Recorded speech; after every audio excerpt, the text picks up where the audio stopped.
Welcome to the webinar. In this webinar, we are going to introduce a new tool-based methodology for re-architecting enterprise-scale VB6 and VB.NET applications to new platforms, especially to the web. We call this new methodology digital rewriting, which, as its name suggests, is an evolution of manual rewriting and redevelopment to a computer-based solution and methodology.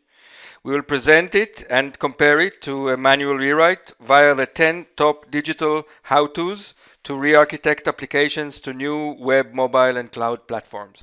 Let's start with some formalities. Please make sure that all phones have been muted.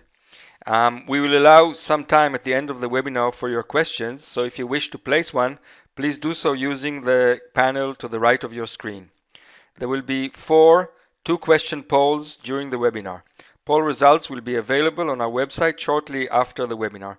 This session is being recorded and will be accessible later. I would like to start by presenting myself and Gizmox Transposition. My name is Gil Shalit and I'm Pre-Sales Director at Gizmox Transposition. I have about 15 years of legacy enterprise application modernization experience, but when I joined Gizmox over a year ago, I saw application modernization done right. And this is what we will be discussing today. Gizmox Transposition has a strong R&D center led by a group of enthusiastic industry innovators who have introduced new products to refactor applications to mobile in the past.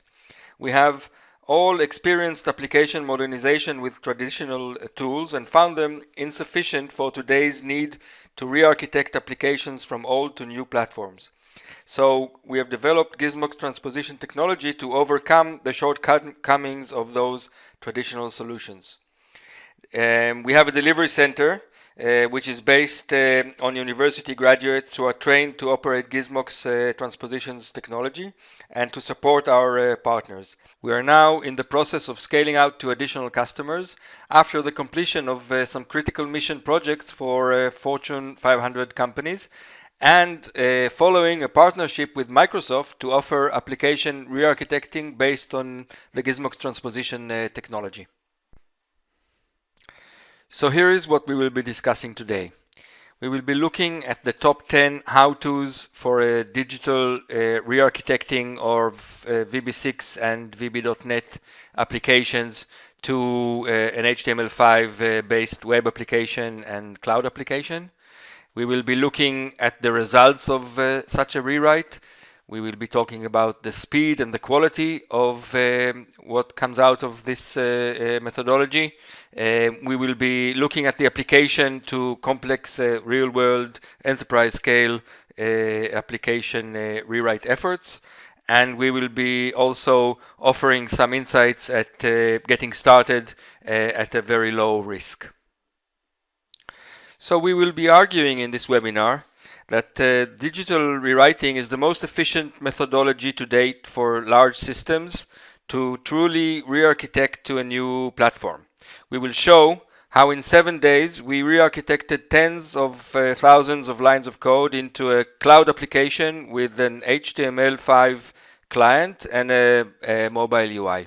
What are the challenges when re-architecting a legacy enterprise-scale application from VB6 or .NET WinForms to the web? The first one is moving or rewriting the desktop UI to a web UI. Next comes re-architecting the monolithic or two-tier application to a web or cloud architecture. Adding the native mobile experience as part of the same code base is also a challenge. We make sure not to use any virtualization or emulation solutions which really hold you back technically. We take the opportunity to do API standardization, for example, changing all the different data access technologies that some older applications contain to one standard I/O mechanism in the new application. And last but not least, an accurate assessment of the efforts in terms of resources and costs upfront. So our technology allows a very precise quote once we have gone through our analysis process of what the modernization effort will take. Here is an example of re-architecting that same desktop application from either .NET or VB6 to a web or cloud architecture. The data access goes into the data layer of the web application. Business logic goes to the business layer of the MVC application. The service facade goes into the controller of MVC. Binding and validation become the model. And the WinForms or VBC Forms UI components become the views of MVC, which in turn render both the desktop browser and the mobile browser experiences. So let's start from the result of following the 10 how-tos for application re-architecting and modernization. On the left, we can see legacy VB6 application. It's basically a sort of sales management dashboard with a few reports. As you can see, you can update the data in those reports, and there are also a couple of charts. Let's bring them up. There's a analysis chart which can be interacted with on screen, and then there's a dynamic chart.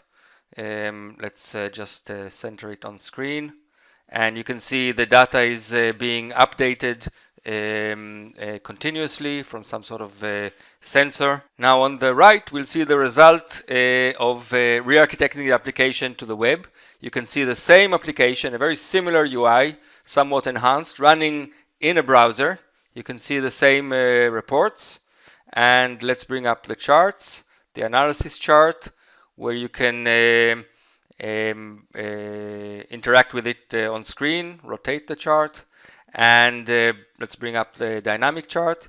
So you can see a very similar UI as of the original legacy VB6 application running in a browser as a web application. Here we have on the left the same VB6 application, and on the right the application refactored for a tablet experience. So you see an adaptive UI with the touch operations and scroll operations with the finger swipes. So the same UI factored to a tablet form factor as part of the MVC architecture. The same opportunity to get a dynamic chart on the tablet. So a full mobile experience with a tablet form factor. Here again on the left is the same VB6 application, and on the right we have the application refactored to a smartphone view. You can see the same reports but with quite a different experience, scroll operations, swipes. We have the same charts, the analysis chart, and then the monitor, the dynamic chart. So we can see the same functionality, very similar functionality, but in a view that is optimized for a smartphone. Note that all of these clients, the browser client, the tablet client, and the mobile client, are written in HTML5 and JavaScript code. So here again on the left is the VB6 application and source code below it. As you can see, it's standard VB6. And then the desktop HTML5 browser modified application with the source code below it, which is standard .NET ASP.NET MVC application. You can I hope you can see the view file on the left of that image. And then when it's adapted to a tablet, so all that is different is that it's a different view file to give the adaptive UI and scroll operations of the tablet.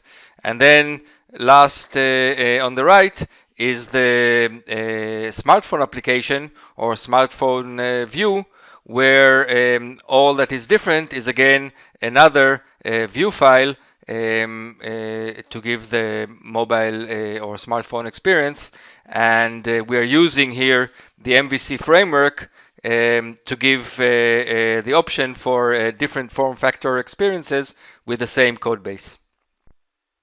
Here we started from a .NET WinForms application, as you can see in the code, but you can also see that we are able to get the same refactoring to HTML5 clients, both on the desktop browser, adapted to the tablet, and refactored to a smartphone.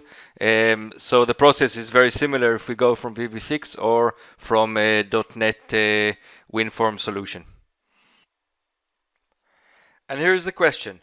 Do you think you could do such re-architecting in only 7 days?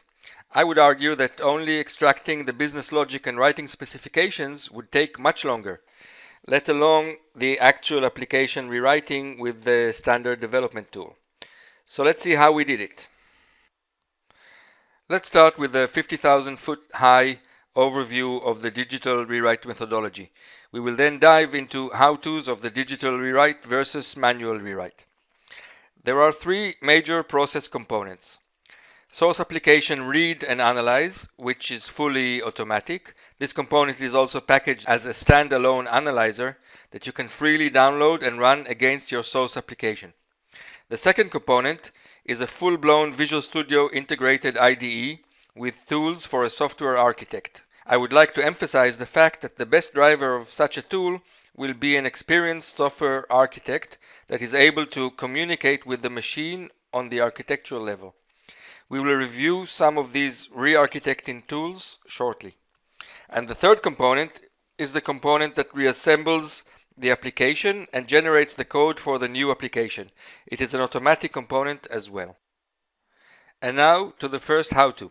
How do we do reverse engineering with the digital rewrite methodology? This is a fully automatic phase. We have the reader, which analyzes an application in its physical location in minutes. It does it by creating a code graph representation of the application and by investigating that code graph. This is also known as an AST, an abstract semantic tree, and we will elaborate about it shortly. Just in a way of comparison, the manual reverse engineering would usually involve system analysts redefining and specifying the target application, which would be a lengthy and error-prone process, sometimes becoming almost impossible in cases where the application was written many years ago, or documentation is out of date, or the developers who have written it are no longer around, which all are very common scenarios with these legacy applications. So what is the AST and how are we using it to rebuild the application? The AST is like a blueprint for the application. It describes all the required aspects of the application for rebuilding it based on new components in the target environment. It describes the application components, the code patterns, the dependencies, the flow, the business logic, and application functionality in a way which is queryable by the tool. Once it is acquired, it becomes the blueprint and specification for rebuilding a new application. The blueprint is also available in forms or reports and for additional queries run by the architect driving the tool. Let's look now at some samples of the reports that can be generated while working with the tool. We'll start with a report about the main statistics of the application. In Transposition Studio, we can go to the Queries interface and select one of the built-in reports. So for the general statistics, we can go to Project Files and create the report. So we can see the names of the components, files, lines of code in each one of them, and a lot of other information that is useful in the transformation, in the transposition process. Another report we can run is for used components, so used types, and run the report. So we get all of the different components that are in use in the application, what is their type, what is the actual assembly. Again, useful information in the re-architecting process. We can also run a report for dependencies. So in this case, DLL imports, and run this. And we can see for this sample application, there's probably not that many, but we can see what type of imports this VB6 application runs. And we can, by the way, click and go to the actual location in the code where this import is being used. Additional reports can show existing rules we have and how many new ones we have to write. And at the end of the day, using these reports, a digital rewrite expert can analyze and predict very accurately what it would take to architect the application to the new target. That is, Gizmox Transposition can commit to a fixed price and time to delivery. And I can tell you, although it seems that Gizmox Transposition takes all the risks, which is true, real-world projects prove that the predictions were so accurate that there is almost no risk. So in most cases, we can commit to a fraction of the cost and time that it would take to manually rewrite the application. The second how-to for digitally re-architecting applications is using the new Digital Rewriter Architect tools within a familiar IDE, which allows full integration and use of other standard tools. While with a manual rewrite, one makes use of the standard Visual Studio development tools only, with the Digital Rewriter, we have in addition a set of dedicated tools. The architect doesn't write code with the architect tools. He either applies existing mapping rules or he creates new custom rules, which then become part of the automatic process. We will review some of these tools and the way we make effective use of them. Let's look at some of the architect tools available in the Digital Rewriter's IDE. We can see the code view here in the center, where the intermediate code is presented, and then there's the object browser and the solution explorer here on the left. We can see the error and message list down here, which are very similar to those available in the Visual Studio IDE. Clicking on one of these will take you to the location in the code that needs intervention or fixing. This is driven by the continuous compilation of the project that is taking place whenever a change or a mapping rule are dealt with.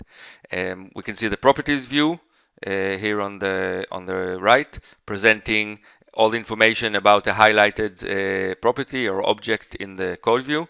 And we can see the preview pane where the effect of a change that we are making are presented. There's the code before and code after, and a list of locations where this change will have an effect. At this point we're showing only one location, but there's usually going to be a very long list of locations where the change will be affected. So this is really a small selection of architect tools that are available for the person performing the migration, the re-architecting of the legacy application. Unlike in a manual rewrite, in which each error directly affects the final code, one of the basic principles of digital rewriting is working on intermediate code that enables iterations without affecting source or target code. The architect tools manipulate intermediate code, which results in there being no need for source application code freeze. The source application can continue to be maintained and extended during the rewrite period, and the upgrade code can be dropped during the final compilation phase and integrated into the rewrite process with the mapping rules that have been applied. The architect operator of the tools can do as many iterations as needed for code quality optimization, and when they are satisfied with the optimized code, the machine automatically renders the application components and generates the new application. We will see a demonstration of working on intermediate code shortly. So the next how-to is code refactoring, and that's a fundamental phase in any code rewrite. There are tools in the market to do manual refactoring, which require advanced skills to define the refactoring and usually require repeating every refactoring action on each instance. The digital refactoring tool guides the user through the refactoring needs by pointing them out with suggestions on how to refactor them, and then the principle of define once, apply on all occurrences is automatically applied by the machine. Let's see now a demonstration of working on intermediate code and of refactoring and of auto application of the tool suggestions. Code refactoring is the process of preparing the source code to be ready for migration. So in this case, we can see a parameter in the original VB6 application that is an object or used to be a variant in the VB6 application. So the tool is suggesting to retype this to an integer int32 object. How does it know to suggest that? That is through the power of complete code understanding, or the AST. We can see all the references that the code finds for this parameter, and this is the way it deduces what the type should be. And then it actually makes the suggestion, which we can auto apply, retyping, and we can see again the preview pane showing the before and after and all the locations where this will take effect. And we go to apply, and we can see it has been changed to an integer 32. So this is the process of refactoring code. These suggestions can come can be very wide-reaching and be applied many times over and around in the code base. How to number 5 is mapping. Unlike a manual rewrite in which you have to recreate everything from scratch, with the digital rewrite, you just map existing application objects to new ones. In a nutshell, this means mapping and replacing old source objects, code, or functionality with new ones in the target application. Most of the re-architecting tasks are done by mapping. So let's look at an example of creating a mapping rule according to the tool's suggestion and having it take effect wherever it is applicable across the application. The first thing to note here is that there's a recommendation telling us that the VB6 button is unmapped and that there are 10 occurrences of that in the code. So let's go to one of those occurrences, and you can see again that there's a recommendation telling us to map the button type. We click that, and then in the properties we tell it what the target type of this mapping rule is going to be. Let's type in the web equivalent toolbar button object. So now the type button will be mapped to the web equivalent type. Let's go and save this. And here we can see again the preview pane and see all the locations where this will take effect. We can page through all of those locations and inspect them to make sure that this makes sense, although obviously this is a tool recommendation and it will make sense. So we'll go to apply. All the buttons have been mapped to the correct web element type. So we've defined one mapping rule and it has been applied across the board, taking effect throughout the application. During a manual rewrite or redevelopment, it is difficult to see the complete picture and get a hold of how much work is still left. The digital rewriter continuously tells you what still needs to be done using the error and message lists as we have seen, which guide you through the work items and act as a to-do list. The constantly updating list is powered by the continuous compilation technology, which points out what is still not complete and needs to be worked on. The complete code understanding afforded by the AST allows both querying for insights into the process and also the preview pane, which uses continuous compilation. You can always drill deeper with queries to better understand your challenges and potential solutions and to optimize your choices, as we have seen earlier with the reports and queries. And we have also seen the preview pane in action. The number 8 how-to, the digital re-architecting feature, enables custom re-architecting of the application, such as creating a data layer or separating out services. The feature has two levels: identifying a code block or code blocks, and then defining operations on those blocks. as we will see in the coming demo. The code blocks are shown here in the Resolution Manager, which is another feature guiding the work of the re-architecting expert in the tool. So we can see two code blocks were identified. In this case, the rule was defined to select code which deals with the data access. So here is the first code block that is suggested, and then there's another one. You can double click and go to that other code block, another connection string operation. And in the Resolution Manager, we can either select the blocks individually or all of them and go to apply. And then we can see that the code block was actually applied, and if we edit, we can inspect the other options that are available. So in the properties window, which we've already seen, we can see the code that was selected. We can see what are the operations that are available. So we can do an extract method. We can do an extract method with proxy, which creates both a data layer and a business object layer with a proxy to each new function. We can do a surround with, which will add a template around the code block. For example, a try-catch operation if there is no good error handling in the original application. We can also employ a template type operation where parameters are identified in the code and can be operated on as part of the action. So then we can define the name, which is automatically suggested, and the target type and some other parameters. Application reassembly is the last stage in the digital rewriting process. I'm not sure we have an equivalent in the manual rewrite process. The closest might be compilation plus unit testing. The digital reassembly is obviously much faster than manual rewrite equivalent. The machine now renders all the different components and code modules into the new application. Program flow and functionality are all being recreated according to the original application blueprint. You may think of this feature as a robot that collects all separate parts, checks their integrity, and automatically builds all the parts of the puzzle into a complete picture. The progress bar of the reassembly process might be the best representation of what the tool does at this phase.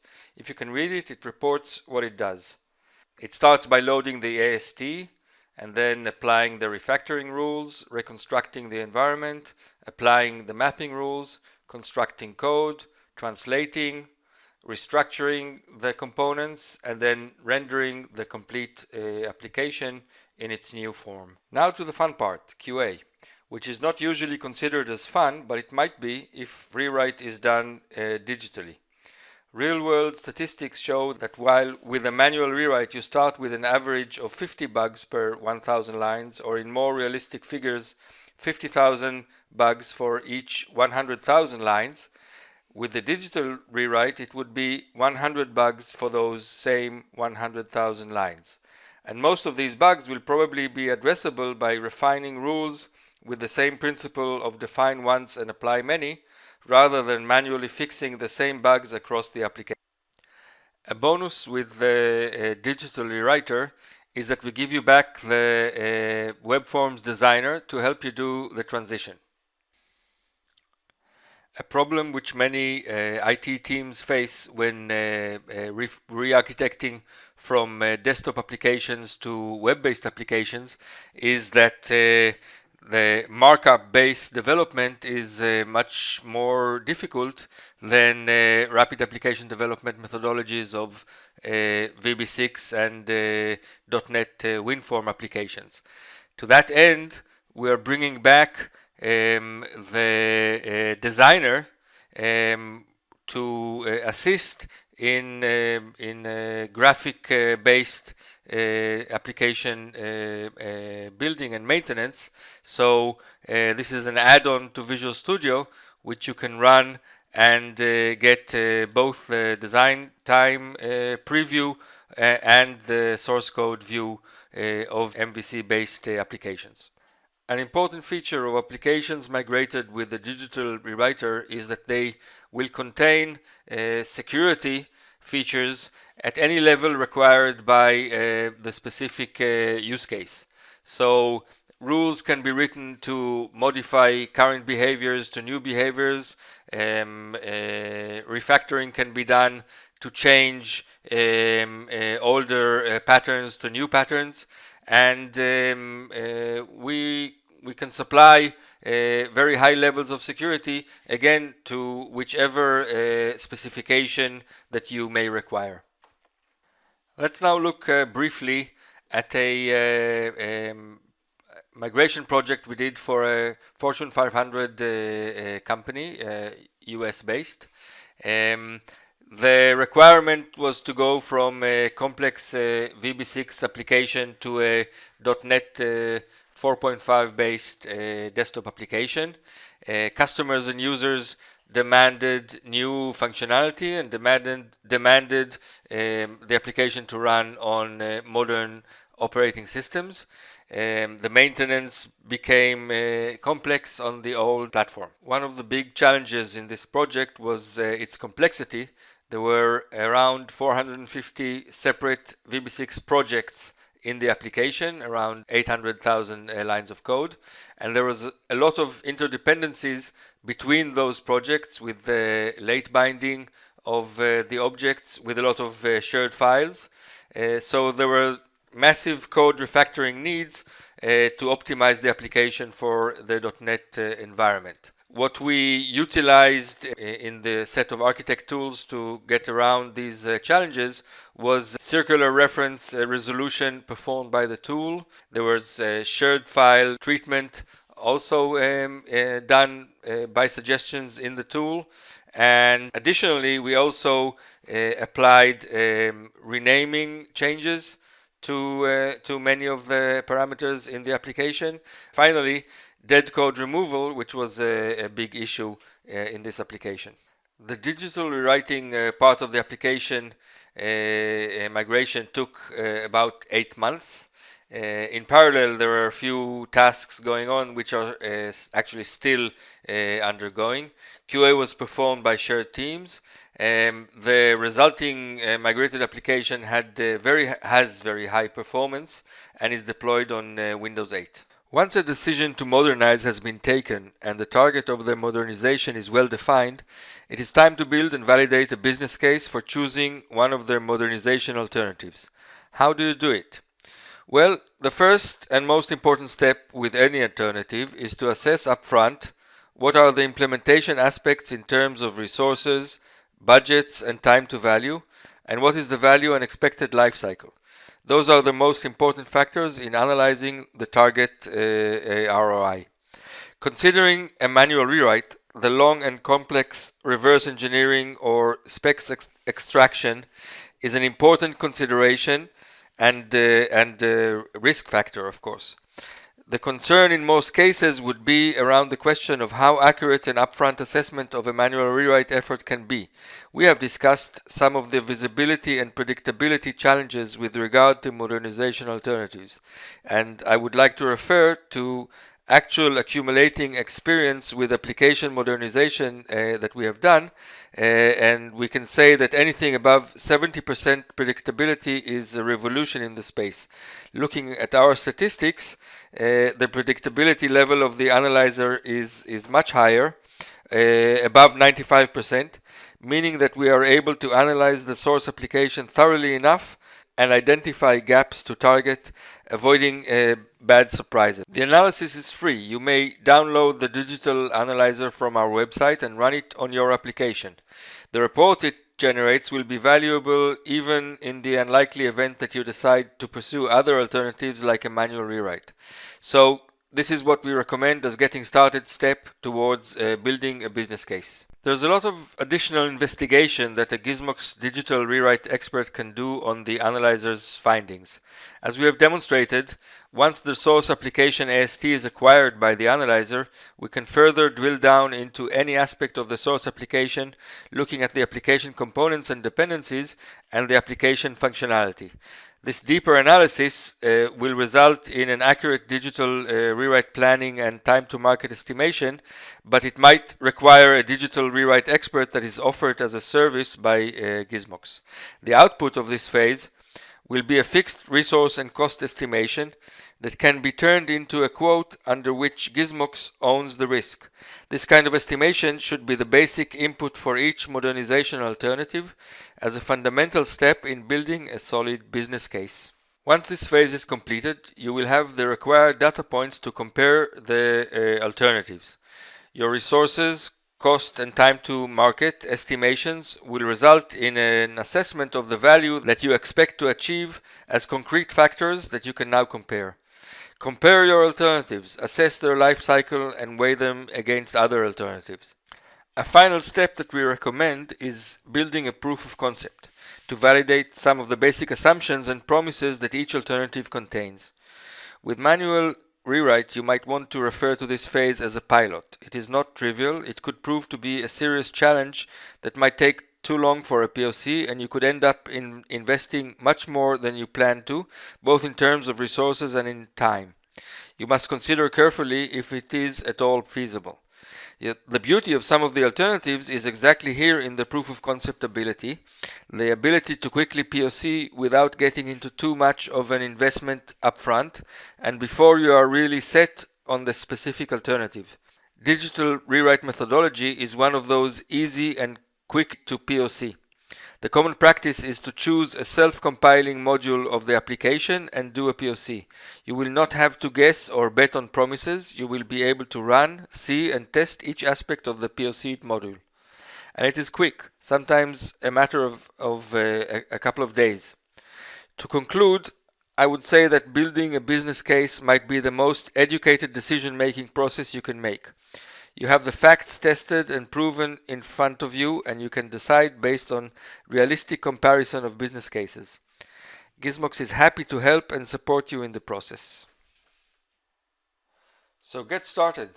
Download our free analyzer from our website and take a look at our evaluation packages where we can help you kickstart your migration project. Okay, so let's go to some of the questions you have been asking, and please keep those questions coming. We still have some time. So Jeff is asking, what about non-Microsoft technologies such as Java-based frameworks? The answer is that the digital rewrite methodology is generic. It takes some teaching of the tool that we have to do to add source technologies. But the principle of acquiring a new AST and re-architecting the source application based on AST understanding into a new target application remains the same. John, thank you for your question. John is asking how you decide on third-party components in the target application. So, third-party components are replaced. One of the phases of the digital rewrite process is a phase in which we recommend, discuss with the customer, and agree on a rewrite plan. This plan will include an agreement about the new target components. Rick wants to know more about the AST concept and how does it work. The AST, or abstract semantic tree, is a kind of an application blueprint. Once that blueprint is acquired and stored in the rewriter memory, all the actions of the rewriter are directed by the AST or this blueprint. This concept replaces the need to reverse engineer the source application manually, which obviously is a very big deal. Next one. Santesh asks, what are the main considerations in deciding on a digital rewrite versus a manual rewrite by standard tools? So let us put it this way. Digital rewriting will be always much more efficient than a manual rewrite. Statistics which we have shown and which we are accumulating indicate a factor of 10 to 50 times higher efficiency with a digital rewrite. The most straightforward decision would be how much of the source application business logic is still valid for the new target application. The higher this ratio is, the more feasible it is to employ digital rewrite methodology. Avi has a follow-up question. What about UI upgrades? Well, it is again a question of the scope and nature of the changes. We are now actually going through a few processes of UI upgrading with large applications that are being refactored from desktop into a web-based UI, with also, by the way, a mobile form factor. So what we do is we do it in two phases. The first phase is a web UI functionality equivalent. The result of that phase is a web functionality equivalent application. Then we go through another phase in which we go into a deeper UI change according to flow and design that we get from the customer or we work on together with the customer. So the statistics that we have been accumulating so far show that it is highly feasible compared to a manual rewrite, this two-phase approach. Do we retain the same efficiency factors of 10 to 50? Well, we are still learning, I must say, and we will share the results with you in the near future. The question of UI upgrades seems to be a major concern to some of the participants. Chris is asking, what if we want to completely rewrite the UI? Would that still be efficient with the digital rewrite? So my answer here would still be the same. Initial assessments suggest that a digital rewrite would still be very efficient if you have a lot of business logic that you want to continue utilizing. An extreme, or at any rate a more extreme solution would be to extract some of the business logic into an API and use them as web services with a completely new UI. This can also be done with the digital rewriter, especially with the block operations mechanism, which we've demonstrated. So we are looking at projects of this kind, and we will be happy to share statistics about those solutions in the future. I think we are running out of time, so this will be the last question we will answer live. We thank you all for participating in this webinar and for your interest. There are additional questions that are flowing in, but we apologize. We can't continue answering. But all of the additional questions will be answered in the on-demand version, which we will be notifying you of by email when it will be uploaded for a free viewing or download. So the last question to answer today is from Jake, and it is a question about Docker containers as a target. And this is a very good question.